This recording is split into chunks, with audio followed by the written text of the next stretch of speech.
Good evening বন্ধুরা, welcome to my channel সঞ্চিতার সঞ্চয়। আমি তোমাদের কাছে চলে এসেছি সঞ্চিতা এক রাশ ভালোবাসা নিয়ে আর একটা মিষ্টি সুন্দর সন্ধ্যা নিয়ে। এখন 5টা বিকেল। তা আমি ভাবলাম যে জল তোলা হয়ে গেছে, জলের কাজ সব শেষ হয়ে গেছে। ওর বাবা সকালবেলা শাক এনেছিল, সেই শাকটা ভালো করে ধুয়ে আর কেটে রাখি, কাল সকালে তাহলে একটু সুবিধা হবে আমার রান্না করতে। তাই শাকটা ভালো করে ধুয়ে নিয়েছি কলের জলে, নিয়ে আর কেটে রাখছি। আর এবারে কি করব বলো তো, এগুলোকে সব ফ্রিজে তুলে দেবো। সবজিগুলোও কাটা হয়ে গেছে, সব সবজিগুলো এবার ফ্রিজে তুলে দেব।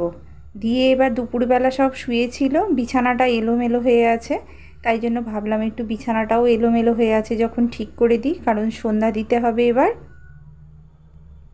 সন্ধেবেলা জানো তো একটু ঘরদোর পরিষ্কার করে, আর আমি সন্ধে দেওয়াই পছন্দ করি, কারণ একদম রাতের বিছানাটা পরিষ্কার করেই নিলাম, গুছিয়ে নিলাম। কারণ এইবারে তো খাওয়া দাওয়া করে এবার শুতে যাবার জন্য অস্থির হয়ে যাবে, তাই আমি সন্ধেবেলাই পরিষ্কার করে নিলাম।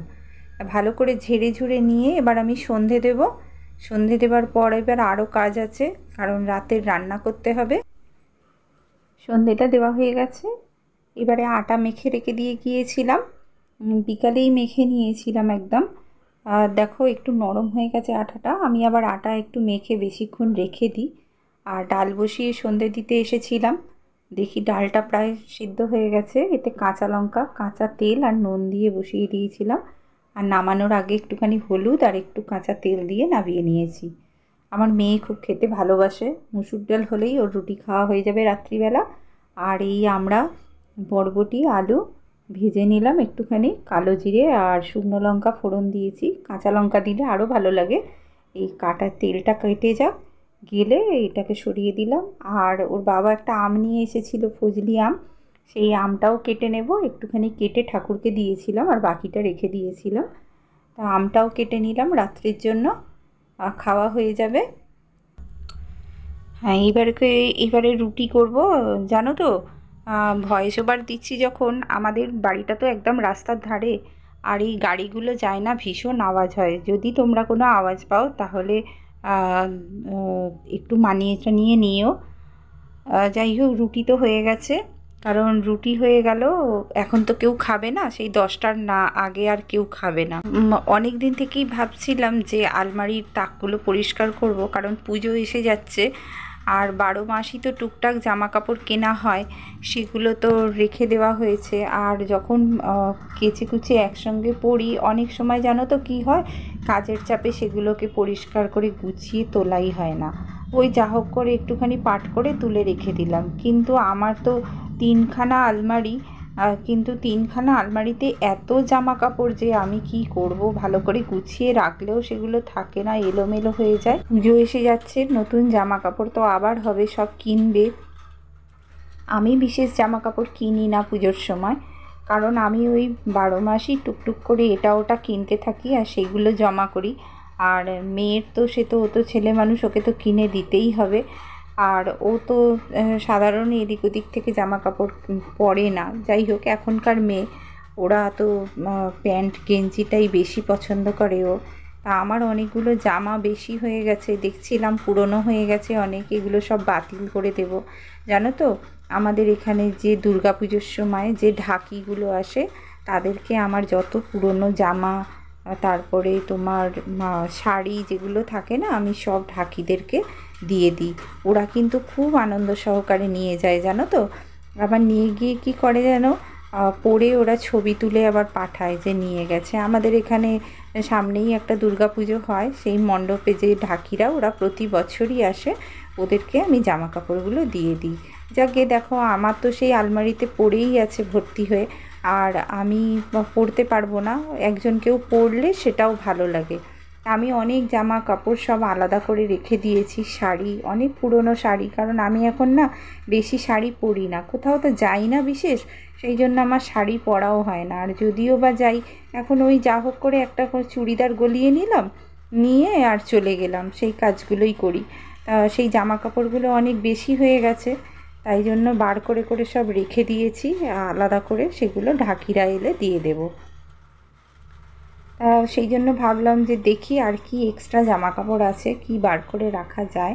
অনেকগুলো আরেকদিন আলমারিটাও পরিষ্কার করব, সেখান থেকেও বেশ কিছু জামা কাপড় আমি সাইড করে রেখে দেব ঢাকিদের দেওয়ার জন্য। মেয়ের অনেক পুরনো জামা আছে, কারণ ওরা না ভীষণ গরিব, যেন ওদেরকে দিলে না ওদের খুব আনন্দ হয়, আনন্দ সহকারে ওরা নিয়ে যায়।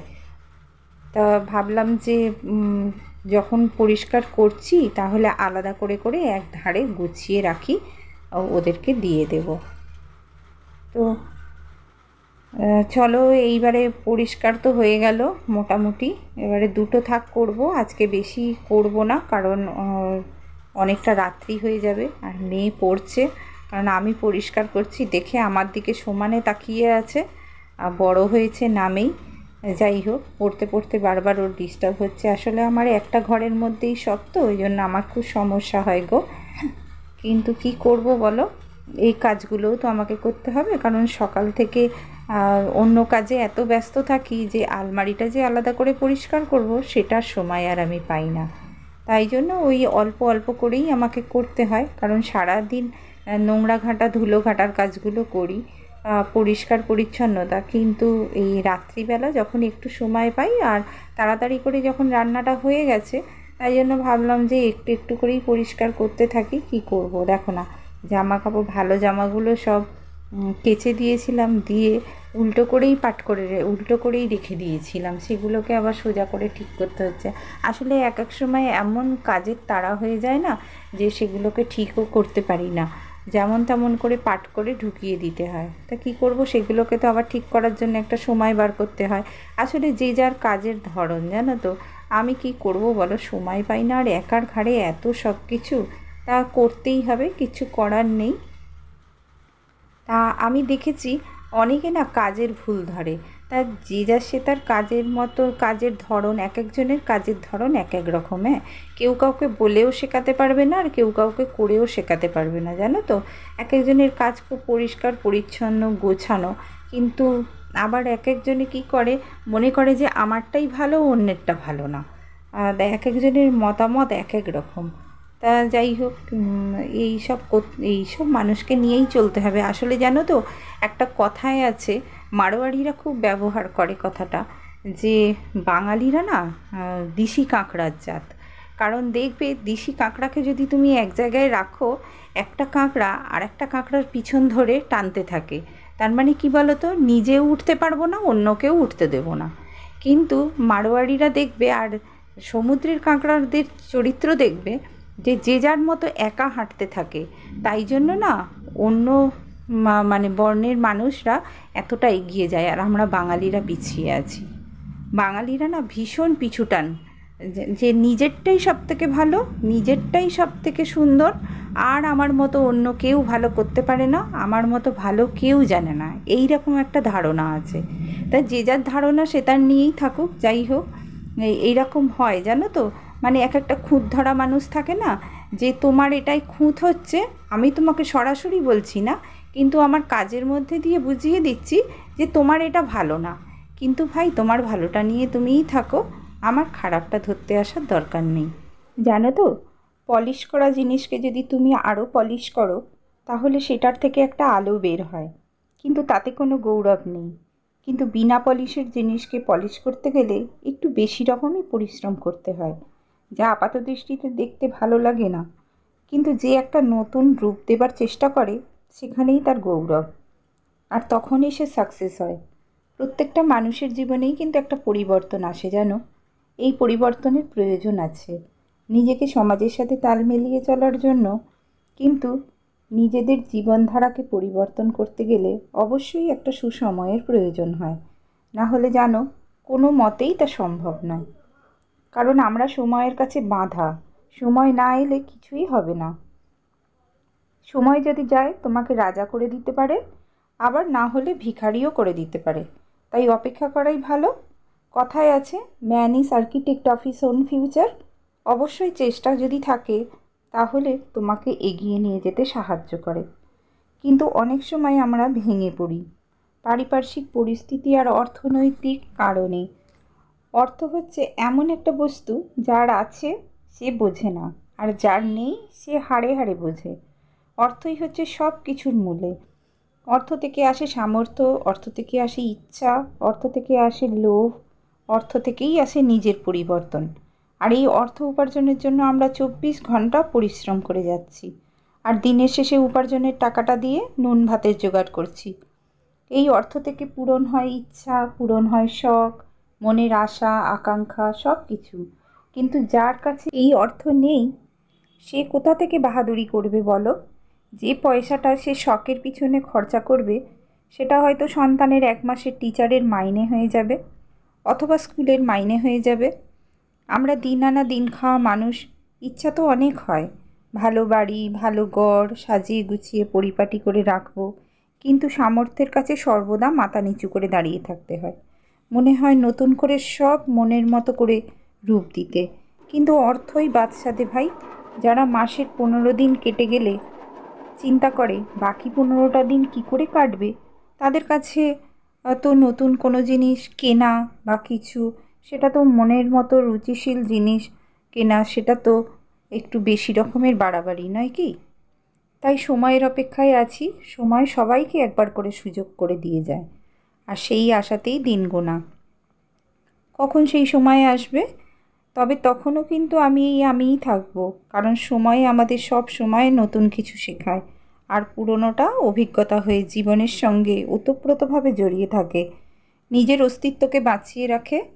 আর যে নিজেকে ভুলে যায় আর নিজের অস্তিত্বটাকেই ভুলে যায়, তার কাছে সব কিছুই মিথ্যা হয়ে যায়।